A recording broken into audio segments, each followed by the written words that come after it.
Sports Network from Learfield. Live from Baumhauer's Victory Grill in Tuscaloosa, this is Hey Coach and the Nick Saban Show. That's it right there. Good. Stay up, man. Keep the guy off the ground. Let's go. Presented by Alfa Insurance. For auto, home, and life insurance, call Alfa. Hey Coach and the Nick Saban Show is also brought to you by Bud Light. It's for the fans. Toyota. Visit your local Toyota dealer today. Toyota. Let's go places. Golden Flake, the official potato chip of the Alabama Crimson Tide. Everwood Treatment Company, the official treated lumber of Alabama Athletics. Ford. For great offers on F-150, see your local Ford dealer. Proud sponsor of the Crimson Tide. And by Yellow Hammer Brewing. Brewed locally in Alabama and served to fans across the Southeast. Now, this is Hey Coach. Welcome in, everybody. Another edition of Hey Coach from Baumhauer's Victory Grill. Coach Nick Saban joining us in 30 minutes from right now here at Bob's Victory Grill. I'm Chris Stewart. So glad to have you with us. Of course, filling in again for Eli Gold. We've got a busy show because in addition to Coach Saban coming up in 30 minutes, we've got Lauren Sisler as our media guest for tonight. Lauren spent a lot of time in Birmingham as a sportscaster with CBS 42, but then moved on to the SEC Network and with ESPN as well.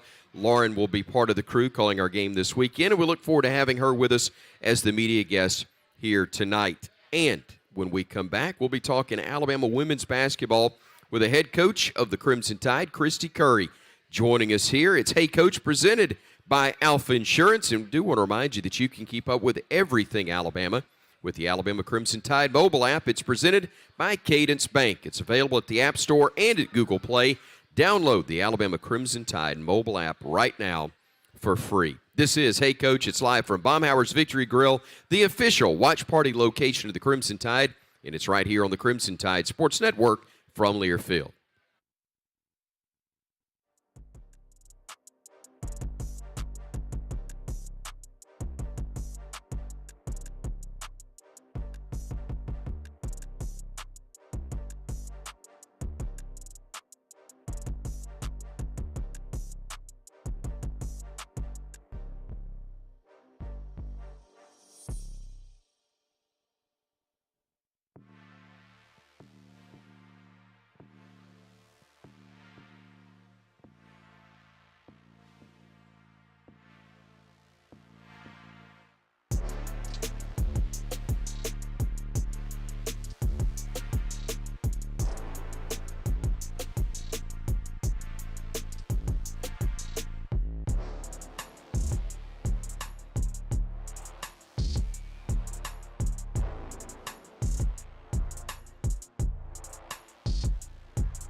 Chris Stewart back with you here on Hey Coach, presented by Alfa Insurance. And this segment of Hey Coach is presented by Royal Furniture. It's family owned and operated, and it has been for 75 years. Royal Furniture has locations in Tuscaloosa, Birmingham, Memphis, and Jackson, Tennessee for your shopping convenience. Pleased to welcome in the head coach of the Alabama women's basketball team, Coach Christy Curry. Always good to see you. Appreciate the time.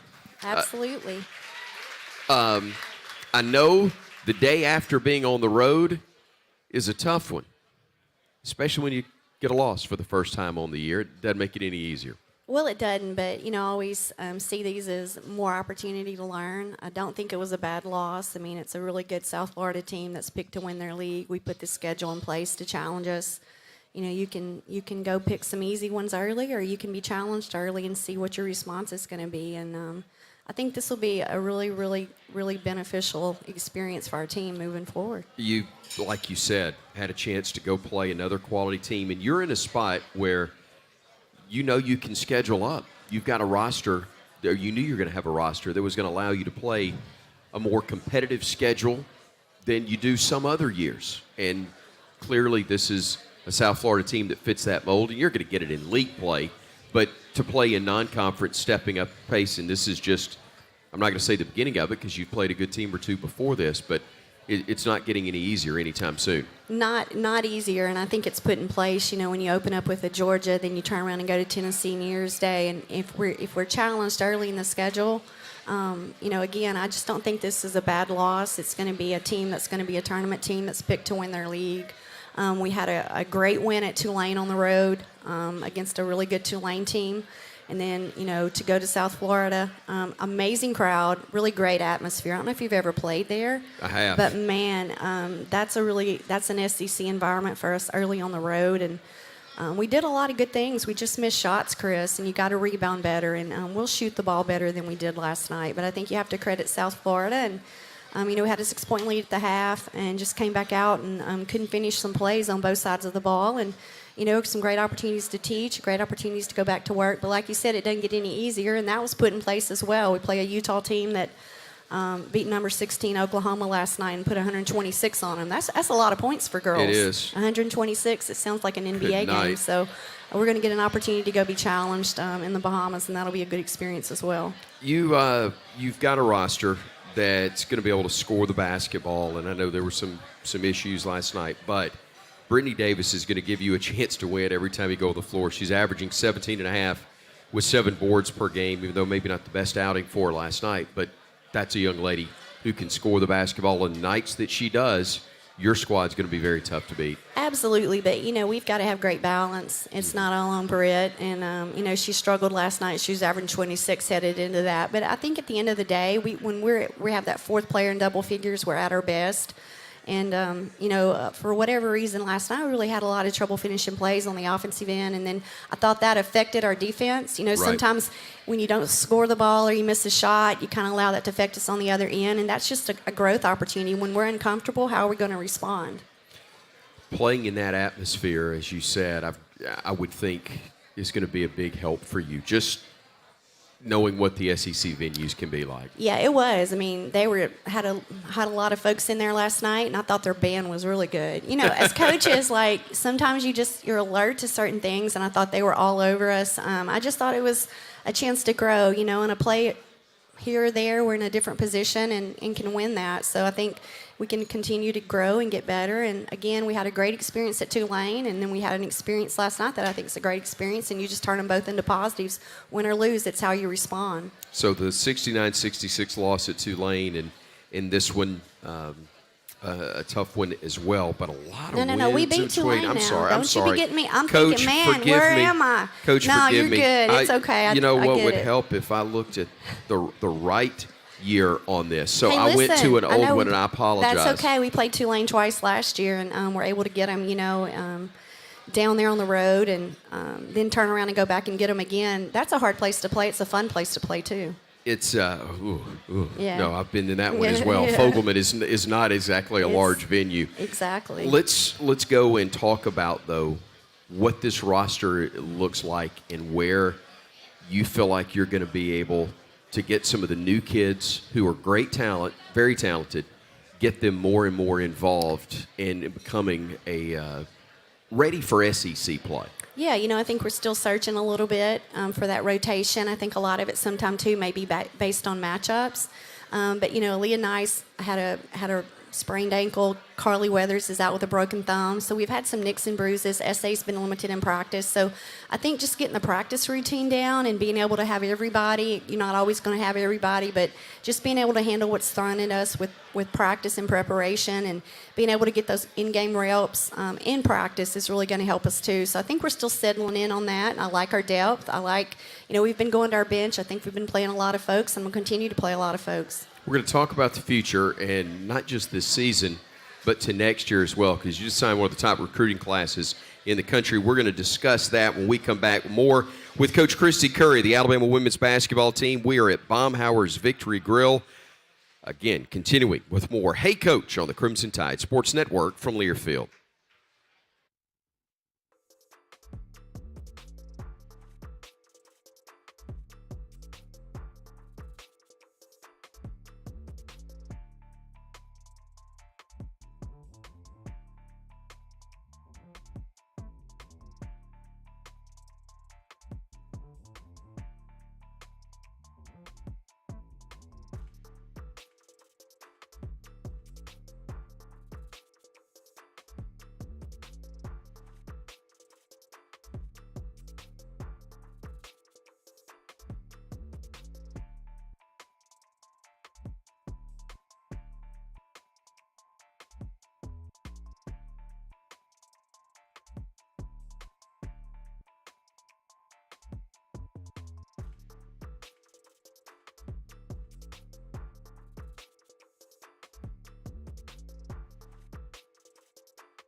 Where are you?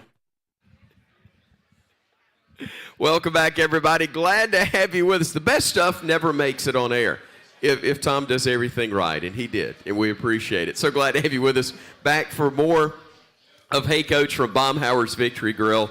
I'm Chris Stewart, filling in for Eli Gold. Christy Curry, the head coach of the women's basketball team, is with us. Now that I have turned to the right page, forgive me, Coach. Brittany Davis at 18.5 points per game. You got Carly Weathers at 15 per game as well for your squad. I will make sure I got those right. Let's talk about, though, not your roster now, but some key additions. Congratulations, because the momentum that you created with this group of young ladies that were last year's recruiting class, you have built on, and you've got probably the highest rated class you've had at Alabama, a top 15 class as high as number 12, I think, in the rankings. Yeah, I mean, we're excited to be able to back up this class that we just brought on campus and to be able to put, 3 high school freshmen that are top 100 players. And what we feel like's the best player in Alabama, she's a strong, powerful forward. Beat Kentucky on her. And then you look at Rachel Douglas, who's a big SEC prototype guard from Raleigh, North Carolina, who is just beat Georgia on her. And then Essence Cody, I think everybody in the country wanted her and had a relationship with her since an 8th grader. Offered her at a football game as an 8th grader. And to build that relationship, this is a day and time where you continue to build those relationships, but I tell you, those are 3 amazing families that we've worked really hard for a long time to build relationships with, and it's a credit to my coaching staff. I mean, they've done an unbelievable job, and just really excited for the future because we think all 3 of these young ladies will really be able to come in and impact after the senior class we leave. Played at a high level in the summer with Nike EYBL and Under Armour, and Essence was MVP of the Under Armour All-American game. It's just a lot to look forward to. We're excited. So Essence, Rachel, and Naomi Jones, the Alabama player you're referencing out of Jackson, Alabama. So it's great to have those young ladies. And look, 3 freshmen you signed, and I'm going to guess part of that is you signed 3, and then it's a waiting game because the transfer portal has changed recruiting tremendously. Oh, it's unbelievable. I feel like I'm in the NBA, WNBA, and I've got free agency. So I think when you look at your plan each and every year, it's always constantly evolving, and it's even more attention to detail, and you consistently stay on top of it. And so the spring will be important to continue to add pieces to this group. If you added no pieces right now, I'm really excited about the future, but we're focusing on the moment. How can we help this team get better? How can we support these 3 in their growth as seniors and help them have a special senior season as part of the Bama family? It's an exciting time right now, but this is an impact class. It's a really special group of people. They are gym rats, which I really enjoy. Every time you talk to them, where are you at? I'm in the gym. So that's a good sign. That's a really good sign. So it's 1 week from this coming Sunday before you'll be home again. November 27th, Gardner-Webb. Want to remind everybody, Sunday afternoon, November 27th. But it's going to be a game that you play hopefully after a couple of wins. And bless your heart, as we're sitting here in temperatures that are 20 degrees below normal, you're headed to the Bahamas this weekend for games Monday and Wednesday. I appreciate you bearing that cross for the rest of us. Yeah, we're excited for our team. We've had a couple of these planned, and it hasn't worked out. We had the COVID, and then we had a hurricane in Puerto Rico, and so it's good to be able to get this senior class to that kind of experience. It's going to be interesting. There are 3 SEC teams, or 4, Ole Miss, Missouri, Kentucky are also in this tournament. It's going to be a great opportunity, and the quality of play, I think, is going to be special for our team, and I know they're excited. It's a challenge. We're certainly not going down there with anything other about, how can we get better as a team and win games, but I also want them to enjoy the educational piece of it. Absolutely. And having this kind of opportunity, because this group hasn't had it due to some other things we couldn't control. Right. Again, for a lot of these kids, first time they've been on a plane out of the country, really special for them to get that opportunity. Monday against Utah, it's an afternoon game, 1:30, and then Wednesday you'll play Wake Forest in a 10 a.m. game as well. But again, want to remind everybody about the November 27th date. The Sunday afternoon is when you're back home at Coleman Coliseum taking on Gardner-Webb. Coach, always great to see you. Thanks so much for the time. Thank you, Chris. Roll Tide. Roll Thanks, Tide. everybody, for coming out. Coach Christy Curry here on Hey Coach on a Thursday night, getting ready as this weekend the Tide women travel to the Bahamas. Bama football will be at home on Saturday, and we've got a game Friday night for men's basketball as well. We'll talk more about that in a moment here on Hey Coach, presented by Alfa Insurance. For auto, home, and life insurance, call Alfa, and make sure you call somebody and say, hey, let's go eat dinner at Baumhower's Victory Grill. Celebrating 40 years this fall with new flavors, including Alabama hot chicken, fajita wraps, and, of course, the legendary buffalo wings. Baumhower's Victory Grill, it's the official watch party location of the Crimson Tide. Back after this on the Crimson Tide Sports Network from Learfield.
The Everwood Performance of the Week goes to the Alabama men's and women's cross-country teams who both earned bids to the NCAA championships. Beginning this Saturday, the Tide men earned an at-large berth. The women won the NCAA South Regional Championship for their automatic berth as well. It marks the third time in program history that both the men and women advanced to the national championships in the same year and the second season in a row. That's your Everwood Performance of the Week. Everwood, wood treated right. Glad to have you with us for more of Hey Coach, presented by My Eye Doctor, with 20 locations to make your next eye appointment convenient. Don't miss a single play this season, as eye care and eyewear really are better together at My Eye Doctor. Visit myeyedr.com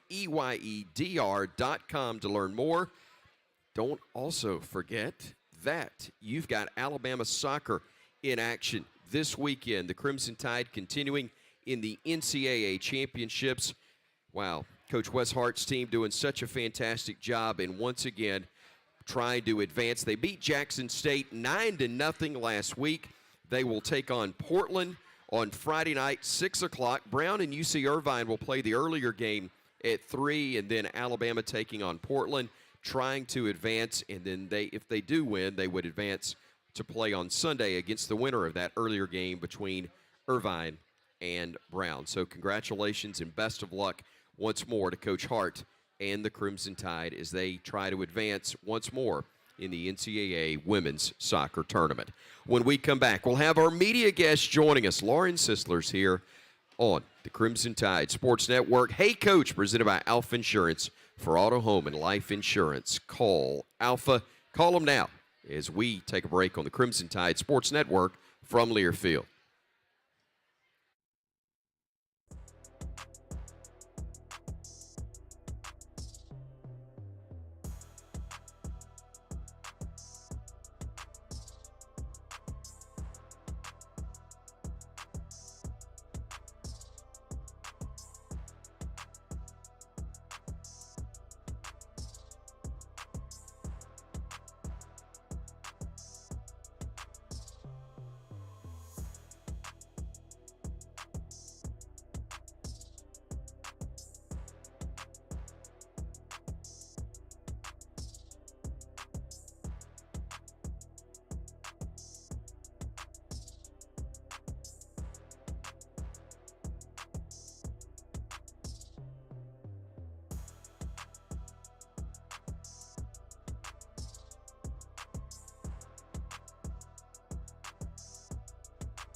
Time for more Hey Coach, presented by Alfa Insurance. For auto, home, and life insurance, call Alfa. Chris Stewart filling in for Eli Gold, and we are pleased to welcome in our media guest, presented by CB&S Bank.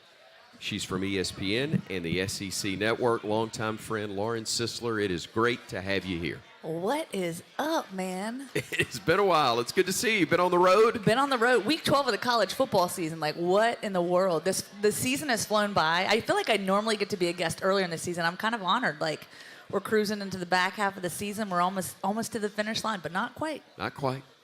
So you're part of the crew this weekend. Part of the crew. Part of the crew. Excited. I haven't done an Alabama game from the sidelines since Tua's return after his injury. Recall that. So that would have been 2019? Yeah, think so. Right? 2019. So it's 3 been a years minute. ago. It has indeed. You have had a wonderful career, and I know the story. We've talked many times about it. As I said, been friends for years, but you were in Birmingham, in television with a CBS affiliate, and then you find yourself with the SEC Network.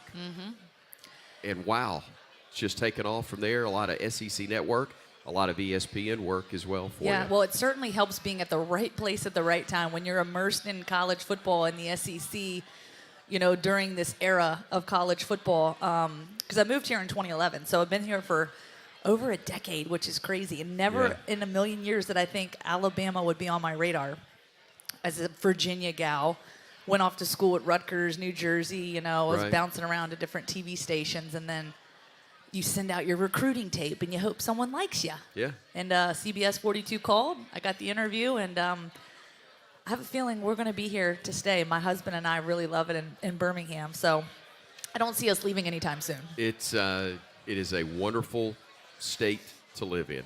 It's been amazing to me how many people have never been here, never lived here, never dreamed of living here, came one time for a season of their lives and refused to leave. We're here. Yep. That's it. You certainly fall into that category. It's been a good season of life. I've enjoyed it. It has been indeed. CB&S Bank allows you to bank anywhere at any time with their digital solutions. Managing your finances has never been so easy. Do want to remind Tide fans, if you're looking for a place to tailgate for the Iron Bowl, we invite you to at Druid City Social on Saturday, November 26th for Bud Light's Iron Bowl tailgate featuring live music and ice-cold Bud Light leading up to kickoff. That's in 2 weeks. We got one this weekend, 11 o'clock kick. 8 a.m. is our broadcast time. The Crimson Tide taking on Austin Peay. Right now, we pause 10 seconds so our local stations can identify themselves to you. Welcome to the Crimson Tide Sports Network.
On the Crimson Tide Sports Network from Learfield. Hey, everybody. Alabama coach Nick Saban here. This is the Nick Saban Show.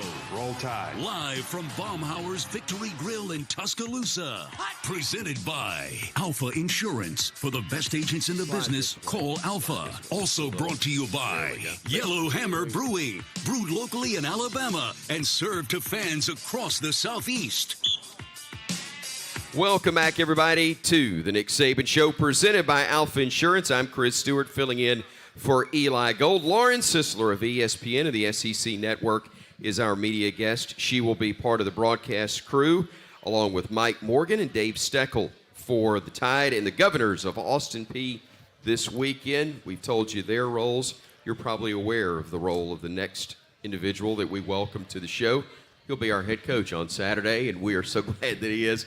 Please welcome Coach Nick Saban to the stage. Coach, always good to see you, sir. Good to be here. How's everybody? We're good. Yeah. Had a good week, I hope? Yeah, well, you like to build on the way the team played in the second half, kind of recapture the culture of how you compete in a game and play to win and have fun and be excited when you do it. So, hopefully we can build on that. I kind of told the players on Monday, I said, if anybody can come to practice this week and watch you practice and watch you prepare for this game and know who you're playing against, that's an indictment on who you are. So you should want to be the best that you can be regardless of the circumstance, regardless of who we're playing. You don't need some bad thing to happen. You don't need to get humiliated to get motivated. Why can't we start fast, play for 60 minutes in the game, and feel good about it, just like you felt good about how you played in the second half of, last week's game. So they've responded pretty well to it. We got some guys banged up, but this will be a good opportunity for some other guys to get a chance to play as well. And talking specifically about the Bama standard and reestablishing this identity, how did you really see the guys respond last week and coming into this week? Well, I think that our guys played to win. They played to win. They competed in the game. They played hard. They played physical. They played with toughness. And the whole sort of game changed, sometime in the third quarter. We started winning the line of scrimmage. We started knocking people back. Runners started getting extra yards after contact. We started tackling better on defense. After getting behind 17-7 in the game, they only scored 7 more points than we scored to get to 30. So the whole sort of dynamic of the game, who was dominating the game, who was giving better effort, who was playing with more discipline, who was playing with more toughness, kind of changed in the game. And those are the kind of intangibles that make the culture what it is. It's not what you say, it's what you do. What I used to say all the time, what you do speaks so loudly, I can't hear what you say. Well, that's what you got to do on the field. Yeah, but that's good. I do think that, and I've talked about this before, that, our team was affected by external factors this year probably more than any other team. Maybe created by the expectations of the preseason, Bryce, Will Anderson, coming back and whatever. And I think they actually, even though we're so process-oriented in terms of, what we try to teach our guys that they need to do so they can get the outcome that they want, I think it's what you get attached to. You get attached to process, you do the things you need to do so that you can be successful, or you get attached to outcomes, and now you create a lot of anxiety when things aren't going like you want them to, so that you get the result that you want. So, and I think that affected the players. And I think finally, I didn't see that, last week. And I think that's a good thing. So, but, it's also the former players. When former players come back to me, it hurts my heart. And I told the players this, so I'm not speaking out of school, that anybody that's ever played here in this culture and on this team would think that anybody on this team is not playing to that culture and to that standard.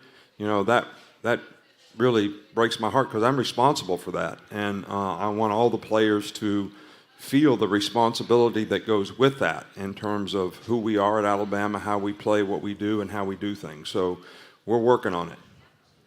Coach, that was the first question brought to us by Alabama 811. Always contact 811 before you dig to know what's below. Call 811 or visit al811.com. And while that was the first question, we get one from the Yellowhammer Brewing Hotline, and you know who that is from. Pee-wee. I'll let you say hello to the man. Go ahead, Coach.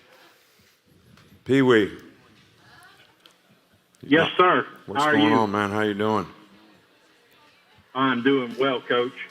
Coach, y'all have addressed, the conversation that you had on the sideline during the game last week and the response that the team has had. I was just wondering, number one, what's the condition of Jahmyr Gibbs? I know he twisted up an ankle last week. I was wondering how he was progressing on that. And then how has the offensive line responded this week after being able to, like you said, play to win and was able to do what we want to do in the second half? Yeah, well, they did a nice job in the second half. We tried to control the line of scrimmage, and but you got to build on that. You got to have a vision for what you want to do and who you want to be, and you got to go verify it every time you play that you can do that. So consistency and performance define success. So this team plays a little different kind of defense. They play, we call it mint, but it's like a 3-3 stack type of thing, which is a little different, but it's going to be challenging for them. And but I haven't been disappointed in the way they responded this week. But you got to do it when the game comes, man. You prepare yourself all week in practice. So when you get to the game, you practice it so much you can't. People think you just practice something until you get it right. You really got to practice it until you can't get it wrong. And then when you go to the game, you got confidence in it, and you're not even thinking about it, and you know exactly fundamentally how you got to go about doing what you got to do to get the job done. So we didn't start out the game very well. The last couple games, look, the way I grade plays is it's 1st and 10. If we don't make it 2nd and 6 or less than that, that wasn't a successful play. I don't care if it's a run, a pass, it doesn't matter. If it's 3rd down and 10, it's not a successful play unless we gain 10 yards. So when you grade the plays that way and we're not having successful plays, then you really have to evaluate, A, how are you practicing, B, how are you presenting it, how are the players taking it to the field, and then as we play in the game, we seem to play better. But we've gotten behind in several games, and sometimes that gets hard to overcome. So we have to do it from start to finish, and we got to do it right off the bat. And how the offensive line, look, there's certain parts of your team that kind of makes the team be physical, be aggressive, be more dominant in terms of how they attack. You can do it on special teams, and you can do it on the offensive and defensive lines. Those are the two places where you have the best chance to establish the culture, of your team, and how tough you are, how physical you are, how you knock the other team back. So, and that's what we got to do a better job of on a more consistent basis. Coach, let's go back to the Yellowhammer Brewing Hotline. And again, for our listeners, 877-202-BAMA is the number to call if you'd like to be a part of the program. Greg's in San Diego, California. How you doing, Greg? Good. Thank you for taking my question, Coach. How you doing, Greg? I think everybody's still – oh, thank you, sir. I think everyone's still dialed in for the rest of this season, but I couldn't help but wonder, have you had any thoughts about the 12-team playoff and the opportunity to play another team for a second time? It happens all the time in the NFL, not so much in college. And I know you take it week to week. I was just curious if you had any time where you allowed yourself to think about 12-team playoffs and playing another team for a second time in the same year, if that excited you. It doesn't seem like you get to do that much in your carear. And we did it last year. We played Georgia twice, two out of 3 games. Yeah, true. No, I get it. Look, I don't think the philosophy of all this is about playing the same team twice. For a long time, and people have heard me talk about this before, so I don't want to bore anybody with the details, but to answer your question is, for a long time, I really wasn't for the playoffs. When we had a 2-team playoff, they picked the best 2 teams. You played for the national championship. I thought that was a good thing. And part of the reason for that was, bowl games have always been a real tradition of college football. And it provided a lot of positive self-gratification for a lot of teams who had good seasons, maybe didn't win the championship or whatever, but got to go to the Sugar Bowl or the Orange Bowl or, even the Liberty Bowl or whatever bowl it was that they got to go to. It was a real positive for their team, their players, for all the hard work that they'd done and all that. And that's what made college football a little bit different than every other sport, because you're playing for a championship. So when we started the 4-team playoff, I was one of the first to say, this is a good thing, but it's going to diminish the importance of bowl games. So what has happened now? If you're not in the playoffs, half your team doesn't want to play in the bowl game. anybody that's got a chance to go out for the draft, anybody that wants thinking about transferring or whatever. And now you got name, image, and likeness, so maybe you ought to get in the portal and see how much money you can get from some other team. So there's all these dynamics that are created that bowl games sort of, the importance got diminished. So in the last few years, I am actually an advocate of having a bigger playoff. Because if you have a bigger playoff, you have more fan interest, because the only fan interest now is in the playoffs. All right, so if you have a 4-team playoff, so you got 7 or 8 teams that still have a chance to get in the playoffs, so their fan base is still excited about what's going on, and everybody else is a little disappointed. So if you have a 12-team playoff, we'd probably have 20 to 25 teams that would still have a chance to get in a 12-team playoff. Like we would have a chance to get in a 12-team playoff, even though we've had a couple disappointing losses. And I think there would be a lot more fan interest on a national basis for a lot more teams. So I'm actually for that. Now, that will completely diminish bowl games, and hopefully some kind of way we can make the bowl games a part of this playoff system so that we don't diminish some of the bowl games and the traditions that, go with those bowl games. So I'm with you on that, not because I want to play another team twice. I don't mind doing that. I was in the NFL for 8 years, and we played everybody in our division twice.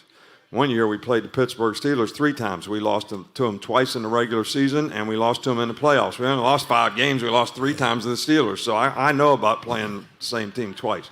But anyway, so that wouldn't be the reason for it. It would probably happen some, but that would be okay. I don't think that's a problem.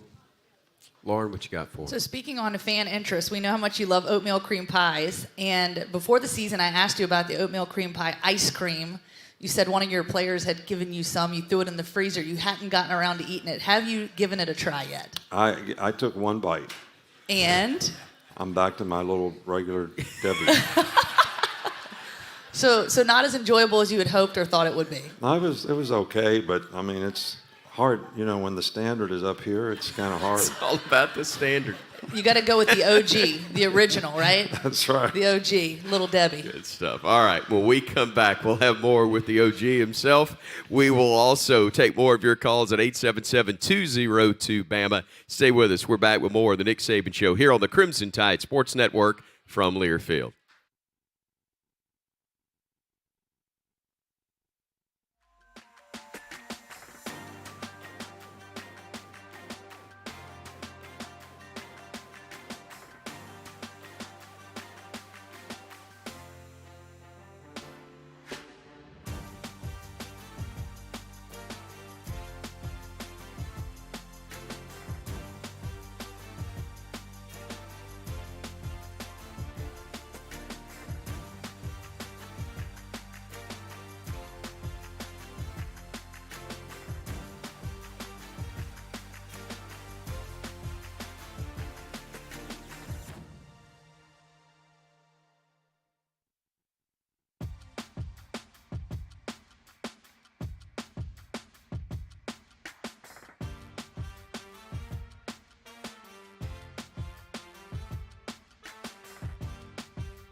Young looking, throwing, caught, touchdown.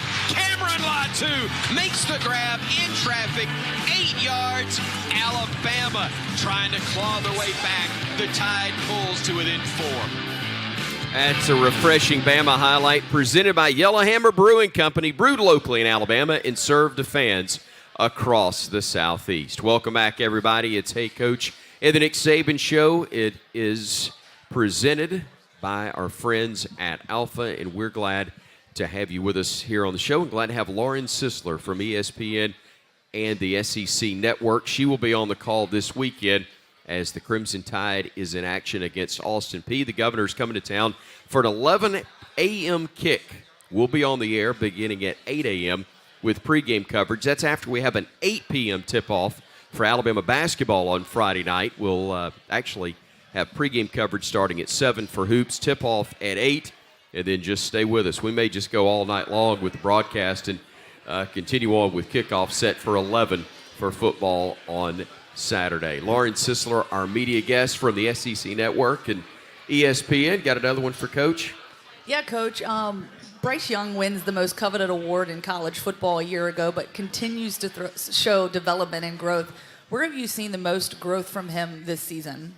I think probably in leadership. And, Bryce has done a really good job of trying to get the other players on our team to sort of play to the standard. But I think that really got affected a little bit when from his standpoint, because he still did a really good job.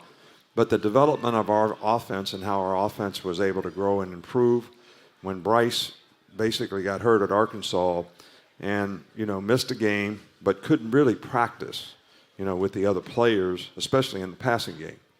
So I think we didn't, we went through about a month there where we didn't make the kind of progress that you'd like to make, so you were peaking at the right time, of the year. But his leadership has really been something that I don't think originally was a natural thing for him, because he's such a good person. Everybody likes him.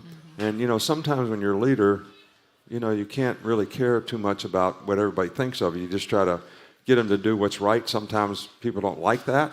I think they respect it.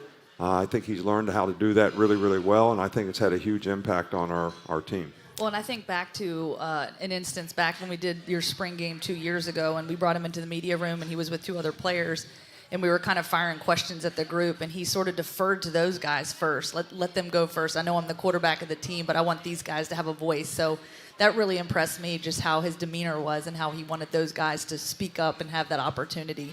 Well, I think that that's a part of his respectful sort of personality and upbringing, which having respect for other people and compassion for other people is one of the most important things you can have. But I think he's kind of learned that, when you play quarterback, it's probably one of the most difficult positions in all of sports to play well if the people around you don't play well. And I think he's learned that. That's a lesson that I tried to teach him early on, that, you taking some responsibility for helping these guys do the things they need to do so they can play consistently well around you is actually going to enhance your chances of being successful as well, because you need them to do that. If the left tackle can't block the right end and you're getting harassed all day, it's going to be hard for you to be successful. If the receivers don't do things the right way, it's going to be hard for you to be successful. So not to take some responsibility for that is something that will not be helpful to you in the future. And he grabbed a hold of that, and he's been really, really good at trying to, help other players do the things they need to do to be successful as well. Coach, this gentleman right here in front has a question for you. Yeah, Coach, I was just wondering kind of on an 11 a.m. kick, a lot of people worry about kind of the preparations going up to it, but I'm kind of curious to how's your day happen after the 11 a.m. kick? Does that kind of benefit you, more time with the recruits? Kind of how do you spend the back half of your day, watching football or spending more time with recruits, and kind of how you go about an 11 a.m. kick? Well, we don't have any official visits this weekend, so we'll have some guys that visit unofficially. So it does give a little bit more time to do those types of things. But really, if we don't have official visits, there's nothing really you can do in recruiting, because people aren't here. You can't go see them. We all watch football. Like, I don't get enough of it, watching it from, 7 in the morning until 10 o'clock at night every day. But everybody's a football fan. Everybody enjoys college football.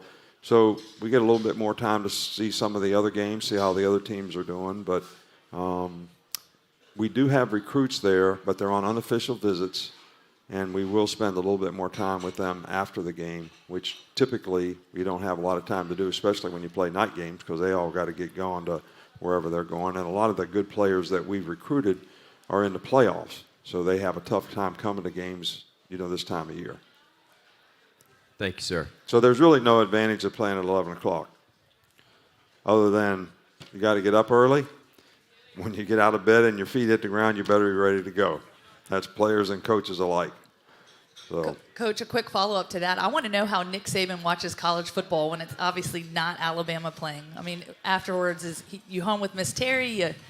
I really have a hard time enjoying the game, to be honest with you, when I watch it, because I find myself, because all the time that I spend, whether it's watching a defensive team for our offensive preparation or the other team's offense for the defense's preparation, and what you're constantly looking for is what are the issues, what causes problems, what kind of adjustments do you have to make if we were playing against that. I mean, that's all I do. Like, I got like 200 pages of formations that I go through on Sunday, that are matched up with the film. So, and I write comments on every page about what kind of adjustments do we want to play? What do we want to do against, this formation and that formation? And how do we want to adjust to these things? And what do we not want to do, against certain formations? So, when I watch a game on TV, I'm watching and I'm saying, well, how would we play that play? What would we do if they were in that formation and did that? And that's, I might as well go back to work. Yeah. Right. So it's not really enjoyable. And then I find myself, like at the end of the game, saying, why didn't they call timeout? He's letting the other team. I mean, I'm like managing the game like we're playing the game. So I'm like, what can we watch on Netflix? Got it covered next. All right, Coach. The first question from our Nick Saban Show thread at AL.com is from Jerry in Moncks Corner, South Carolina. Jerry says, hey, Coach, I thought the defense played well, especially in the second half against Ole Miss. What are some areas on defense that we still need to improve on as we close out the regular season? Well, I think the biggest thing with our defense is when we're all on the same page and we communicate well and we don't make mental errors. And, I mean, it is really challenging in this day and age of football with all the motion adjustments that you have to make, formation into the boundary. I mean, these offensive coaches have really done a great job of developing this spread scheme where, you're defending 53 yards wide and 100 yards deep, so it's vertical and horizontal. Everything used to be in a smaller box. So everybody's more spread out. And when that happens, if you make a mental error and you get one guy out of position, there's a lot of grass out there that, just like the play that LSU scored on in the first play of overtime. I mean, we're in a basic coverage. The star man goes in motion. We're supposed to just sit there and play what we were playing, and they rotate. So when the quarterback keeps the ball, there's not enough guys there. So you make one mistake like that, and you're in trouble. And there's a lot of multiples to what you have to adjust to and what you have to do. And when we are on the same page and when we get guys communicating and playing well together, we've played pretty well.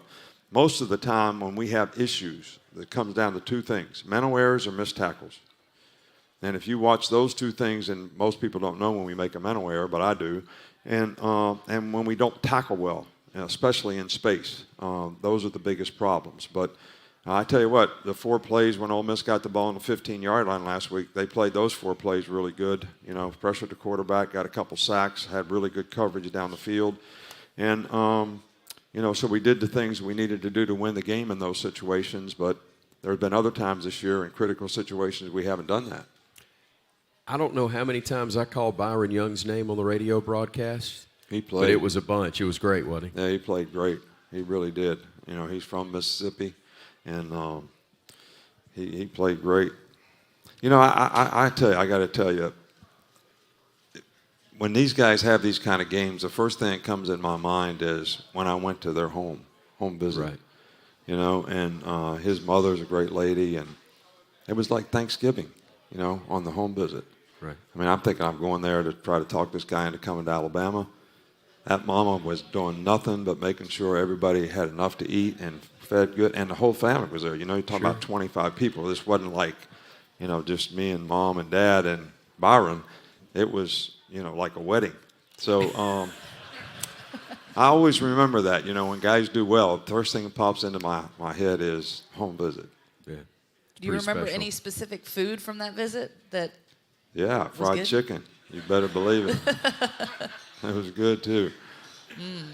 Coach, let's go to Florence. Harrison, you're on the Yellowhammer Brewing Hotline with Coach Nick Saban. Good evening, Chris. Coach, it's good to be on the show again. I tried to call last week, and I didn't get through. I know there was a lot going on. How you doing tonight? Doing good, thank you. How are you?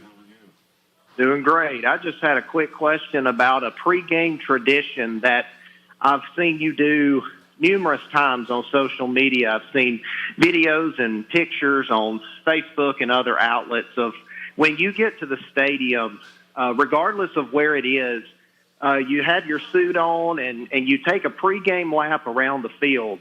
My question is, how did that kind of tradition come about for you, and what does that do for your mindset going into the game? Yeah. Well, you know, there's a purpose to that. You know, I usually have my policemen are with me, and also our equipment man always is walking with me. So the number one thing is, what's the field condition?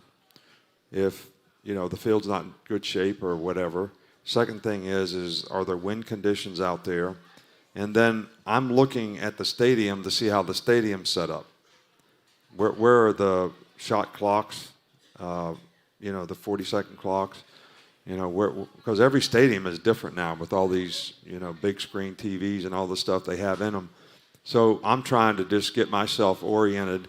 So it started doing it on the road, but then, you know, I kind of just made it a tradition to do it everywhere and kind of get you in the mindset of, okay, we're at the game, we're ready to go. Here's the conditions we're going to have to play in. Let's go get ready to play. And sometimes you got to get the players ready to accept that as well. You know, if it's cold out, it's going to be cold in the game. It was cold at the game the other night. You know, I mean, going to fight in the North Atlantic, got to train in the North Atlantic, got to be ready to go. I got to tell you, when you make that lap, it reminds me of when I was a child and going to Alabama games, or went to my very first one. Coach Bryant used to do that as well. Oh, he did? He made the same lap, just like you do. And it was. Well, the only thing I ever see is all the pictures of him leaning on the goalpost. Now, I never got. That was during warm-ups. That's during warm-ups. Most of the time with a cigarette. That's right. That's exactly right. But he would make that same lap like you do. And I remember being in a stadium the first time, seeing that as a 10-year-old boy, and how cool that was. And I got to tell you, it's even cooler now as a 52-year-old man, knowing that I get to interview that coach at Alabama when he comes back to the locker room and doing that interview. That's pretty special. Yeah, well, it might be special for you, but it's not one of my favorite things. My wife don't enjoy talking to me any more than you do, Coach. I just got news for you. No, I'm just kidding, really. No, you're not. It's good for the fans. You ask good questions, but it's just it's really kind of like, you know, you're in this mindset of getting ready to play the game. So you just came out of a walkthrough at the hotel with the players, whether they made mistakes or things need to be corrected, or you feel like they're not mentally where they need to be. So you got all these things running through your mind about playing the game, and then you're doing a TV interview. But there's a lot of things like that, like, you know, like I have to talk to recruits all day before a home game. Now, the guy asked, if you play at 11 o'clock, what do you do afterwards? Well, when we play at 7 o'clock at night, I talk to them all day long before a game, because they get there early and you get to talk to guys all day long. So there's a lot of distractions that come, but when you take that walk, it's like, okay, that's done now. You know, now we can focus on what we got to do. You want me to walk with you and interview you while we walk? Is that better? No, I like my quiet time. I figured. That's what I thought. We're back after this on the Crimson Tide Sports Network from Learfield.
Young directing traffic. He'll bring Law in tight to the right side. He will look that direction. He will bounce to his right. He'll roll. He will pump fake. He'll throw it. Back of the end zone. Catch made. Brooks. Touchdown, Alabama. This segment of the Nick Saban Show is brought to you by Coca-Cola Zero Sugar. Zero sugar and refreshingly delicious. Is Coca-Cola Zero Sugar the best Coke ever? We'll find out for yourself. Chris Stewart filling in for Eli Gold back here on the Nick Saban Show. Lauren Sisler from ESPN and the SEC Network is our media guest tonight. Of course, Coach Saban here on stage as we are at Baumhauer's Victory Grill in Tuscaloosa. Coach, we've got another question from the Yellowhammer Brewing Hotline. Jimmy is in Hoover. Jimmy, go ahead with your question for Coach Saban. Hey, Coach. Hi, Jimmy. How you doing? Good. You may remember last week I called and commented on your actions in the post interviews and on the sideline, and I was excited to see you this past week. I believe it was around the third quarter. You were on the sidelines, and you were really going at the players really well. Can you actually tell me kind of what you said to them? Because it seemed like from then on we did like a 180, and it was just very impressive. Well, I can tell you this. When I really got on them was when it was 4th and 1, and we went for it, and the center snapped the ball when he wasn't supposed to, and we got stopped, and they got the ball. I cannot tell you on this broadcast what I said during that time. But most of the time during the game, I think that, I try to get the players to, and the approach last week was, this is personal. Do you guys understand? This is personal. Sometimes I don't think the players, they're on social media, they hear what other people say, but they don't really understand how personal it is. So I actually showed the players on Friday, when I talked to them. I showed them the stadium in Arkansas when there were 6 minutes to go in a game. There was nobody there. I showed them storming the field at Tennessee. I showed them storming the field at LSU. And I said, you guys were all there. How personal is this? All right, so your identity as a football team and a football player gets determined, and the Ole Miss, they're going to storm the field too. because it's personal to those people because that's how bad they want to beat Alabama. And I don't think you guys really kind of understand that. And you're going to have to learn how to respond to that if we're going to be able to do the things we need to do to be successful when we have to play these road games against these good teams. And I think they responded pretty well in the game. But we did not start out very well in the game on offense. And that play was kind of the culmination for me on 4th and 1 when we didn't even give ourselves a chance because of miscommunication. And again, this is all about mental errors. And those are the things that I think you really can't tolerate. So, and I think we played a little better after that. But I think most of the time when I'm coaching players on the sidelines, it's more encouraging, correction. Most of the time, they want to do it more than you want them to do it. And nobody feels worse about messing up than they do. We want to try to avoid that as coaches as much as we can, and they need to understand the importance of preparation so that doesn't happen. But at the same time, I think sometimes people don't appreciate how hard these guys work, how much they do, how much they put into it, and how bad they want to get it done. And they don't want to disappoint you, I can promise you that, because they want to create value for Alabama. They want to create value for themselves, their future, and our team. And when you're in a locker room after the game, you see how sad they are. You also see how happy they are when they win a game like they did last week. So, and that's really what keeps you rolling, is that joy that they feel when they've gone out there and played hard, had fun, done well enough, competed their tail off, and had success. And I think that was really important for our team last week. And going along with that, that's one thing people always say, who are you pulling for? Well, obviously as a media member, unbiased here, but I always say it's so difficult to be in a locker room after a game when a game is lost and watching these men, these young men, and the emotion that they feel, but then seeing the joy. So you get to see both sides of it. And on the topic of distractions, you're really good at limiting distractions. Obviously, staying off Twitter is probably one of those that helps you to limit those distractions. What do you do and what advice do you pass along to your players to kind of keep that outside noise contained? I obviously don't do as well as I need to because I think too many guys are affected by, what other people think. And I think a lot of these guys are on social media a lot. They get a lot of positive or negative self-gratification from what other people think. And they get it on the internet. I'm not on the internet, so I don't want to hear what people have to say. I don't care what anybody has to say about anything because I want to be able to self-assess myself in terms of this is the vision, this is the goal, this is what we want to accomplish, this is what we need to do it, and then stay focused on what we need to do to be able to get it done. I don't want to be distracted by what somebody else thinks or what they think you should have done, which creates a lot of self-doubt. So, and I think ability to be able to self-assess is really important to being able to improve, all right? Because that means you have, a positive sort of mindset about what you want to accomplish and what you want to do, what you're willing to do to get it done, and you're not worried about all these other things because then you're kind of motivated from within rather than externally by what other people think. That's kind of what I was talking about, when I said, does somebody have to get humiliated before they get motivated? Mm-hmm. And there are lots of people who have negative thoughts, and something has to go bad for them to want to change and do things the right way. And it's kind of human nature because we all just kind of want to survive. It's kind of special to be a champion or do something really well or really, invest in something. It's not a sacrifice. It's an investment in your future. It's an investment in what you want to accomplish and what you want to do. And you feel really good about it. And we're all trying to gain self-respect some kind of way. Everybody does it a little bit different. And if you have to be humiliated to get motivated, it happens sometimes in practice. One team, one side of the ball will be dominating the other side of the team. They start getting chippy with the other side. The other side then comes back and they start playing better. And I say to them, why did these guys have to dog you for you to start playing good? You had to get humiliated before you could start playing good. I mean, that's external motivation. You're depending on somebody else to upset you so that you can go do what you should have been doing to start with because it benefits you to do it the right way or you shouldn't even be out here. And I don't care what it is you choose to do in your life. It's the same thing. It's a life lesson. You should not have to be humiliated to want to do things the best that you could do them. That means you're motivated from within, not from without. But I'm going to tell you what, the noise out there, the expectations out there, things that people say, it does affect a lot of young people, and it affects some of our players. And look, we do everything that I possibly can to get them not to be affected by those things, but I can honestly say I know a lot of them are. Have you ever put up any guardrails in terms of the use of social media? Tried to maybe limit that use? I know you can only do so much with teenagers, but... Well, we monitor, and the issue is not what our players put out, it's what other people say about them. Mm-hmm. That's the issue. We can't control that. And I don't think that I would have very many players that want to come play at Alabama if I said you couldn't have a phone and you couldn't be on the internet. Who would play? I mean, most of them are running into the wall looking at their phone now, so you're going to take that away from them. Hey, well, I guess, did you get rid of the flip phone? Have you upgraded to the iPhone?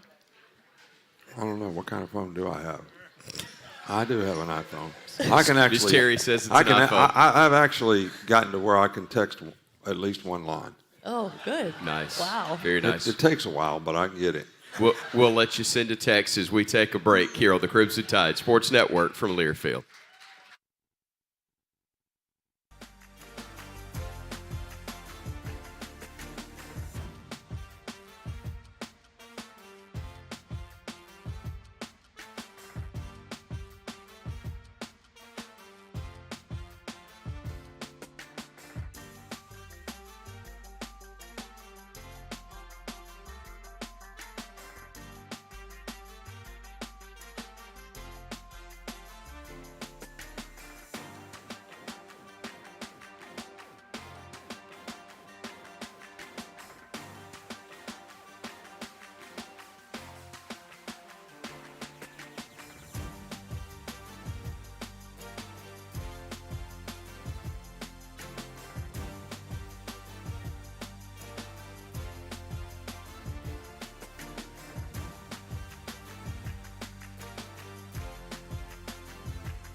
Dart with Judkins in the backfield with him. Gets the snap. Looking, firing, up in the air, knocked away, incomplete. Bryant Branch knocked it away from Mingo, and Alabama turns away the Rebels.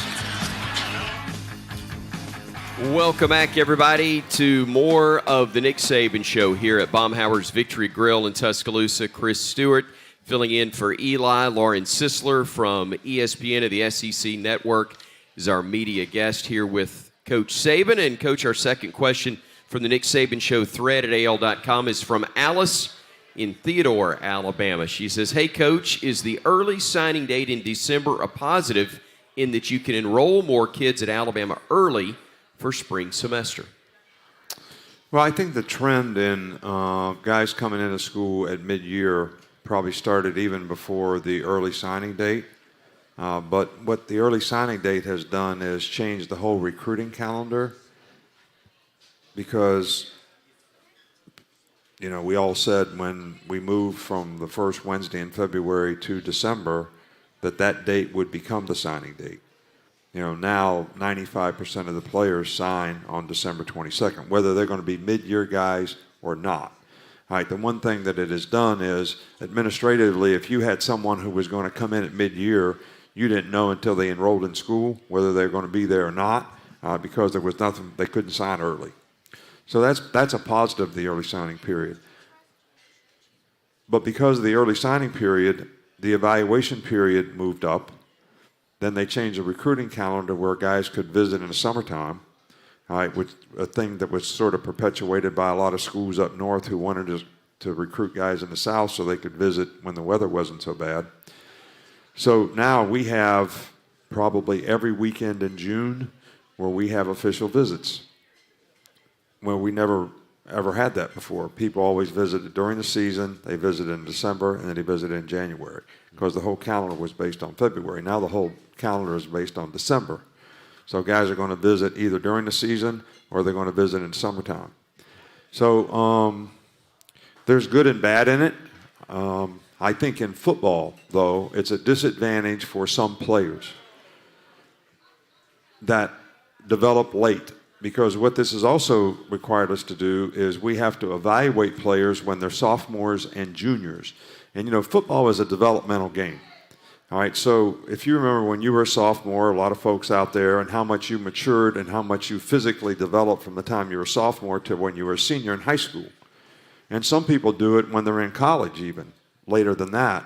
Now we have to make decisions on guys when they're sophomores and juniors, whether we can recruit them and play for them in Alabama. Well, some guys that's easy to do, but a lot of guys, they're not fully developed yet. So they don't get the same opportunity because by the time they're seniors, they may be better players than the guys that you took that were more developed as juniors, but they don't have an opportunity because you already filled up at that position. Right. So there's good and bad in it. But me personally, I liked it when it was the old way. That gave you more time to develop relationships, you know, with players, and it gave you more time to evaluate them, and they actually could play their senior year without maybe having the pressure of making a decision and signing someplace right after the season. Coach, time for you to give us the final word, and as always, that final word is presented by Mercedes-Benz. Well, you know, I think the big thing that is important for our team right now is that we recapture the culture of what this team has always been, how we've always played for years here, the kind of toughness we play with, the kind of discipline that we play with, the way we compete. You know, Bo Scarborough was here today, and you know, he put his finger on the table and said, you know, when we played here, all right, we were making sure that the other team, when the game was over, would say, we never want to play them again. Here, you guys remember everything that you ever taught them. And that's the kind of culture that we want to try to recreate. And I think that's something that got started a little bit last week, but it's something that we've tried to build all year long. We started the season that way. We kind of lost it. Hopefully we can regain it and start rebuilding that for the future and the way we play. And I don't care who we're playing against. It's like I said in the beginning of the show. If anybody can tell who we're playing this week by how you practice this week, something wrong with you. That's not what it's all about. It's how well do you play, how well do we recapture the culture of what this program has always been about and the expectation of what it's been about. And I don't want any former player ever coming to me saying, you guys are not what they expect you to be. Because they established the culture, whether it was Julio Jones and Mark Ingram and that whole group and all these guys, and they have lots of pride in that. All right? And we want our team to be the same way. And I think the dynamics of college football has changed. It's more challenging to do that because there's more opportunities for guys to make changes, whether it's transfer, whether it's name, image, and likeness, whatever it is. They have more choices than they used to. But we have to still get them committed to doing things to a certain standard because that creates value for them. It creates value for us, and it's the kind of program that we want to represent this university and the tradition of this university, and that's what we got to build on for this game and the rest of the season. Coach, always appreciate the time. Thank you so very much. All right. Thank you. Thank you, Coach. Coach Nick Saban, presented by Alfa Insurance for auto, home, and life insurance. Call Alfa. We are back with more of the Nick Saban Show in a moment on the Crimson Tide Sports Network from Learfield.